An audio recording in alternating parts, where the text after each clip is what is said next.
একটি প্রায় অকেজো কম্পাস, কিন্তু লোকটির গোপন পারিবারিক কৌশলে হঠাৎ সেটি অদ্ভুত আলো ছড়াতে শুরু করে। মুহূর্তেই সে খুঁজে পায় বের হওয়ার গোপন পথ। সে দ্রুত গিয়ে যন্ত্রটি ঘোরানোর চেষ্টা করে, কিন্তু কিছুতেই খুলতে পারে না। ঠিক তখনই শার্লি এসে সাহায্য করে। দুজনের চেষ্টায় অবশেষে গোপন দরজাটি খুলে যায়। চারপাশে লেজার ঘুরতেই হঠাৎ সামনে একটি লুকানো পথ দেখা দেয়। সবাই প্রাণ বাঁচাতে দৌড় দেয় সেই পথে, কিন্তু শার্লি দেখে ইউপেই এখনও পিছনে দাঁড়িয়ে। ঠিক তখনই ভয়ঙ্কর দানবটা তাদের দিকে ছুটে আসে। দড়ি ছুঁড়ে ইউপেইকে টেনে নেওয়া হয় ভেতরে।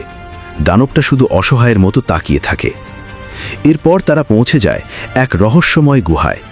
তৃষ্ণায় কাতর সবাই পানি খেতে শুরু করে, কিন্তু হঠাৎ পানির মধ্যে দেখা যায় একটি মৃত ইঁদুর। তারপরই অসংখ্য ইঁদুর পানির ভেতর থেকে বেরিয়ে আসে। একজন টর্চ জ্বালাতেই চোখের সামনে ভেসে ওঠে ভয়ঙ্কর এক দৃশ্য, আর ব্রোঞ্জের আয়নায় প্রতিফলিত হয় পুরো গুহার আসল রহস্য।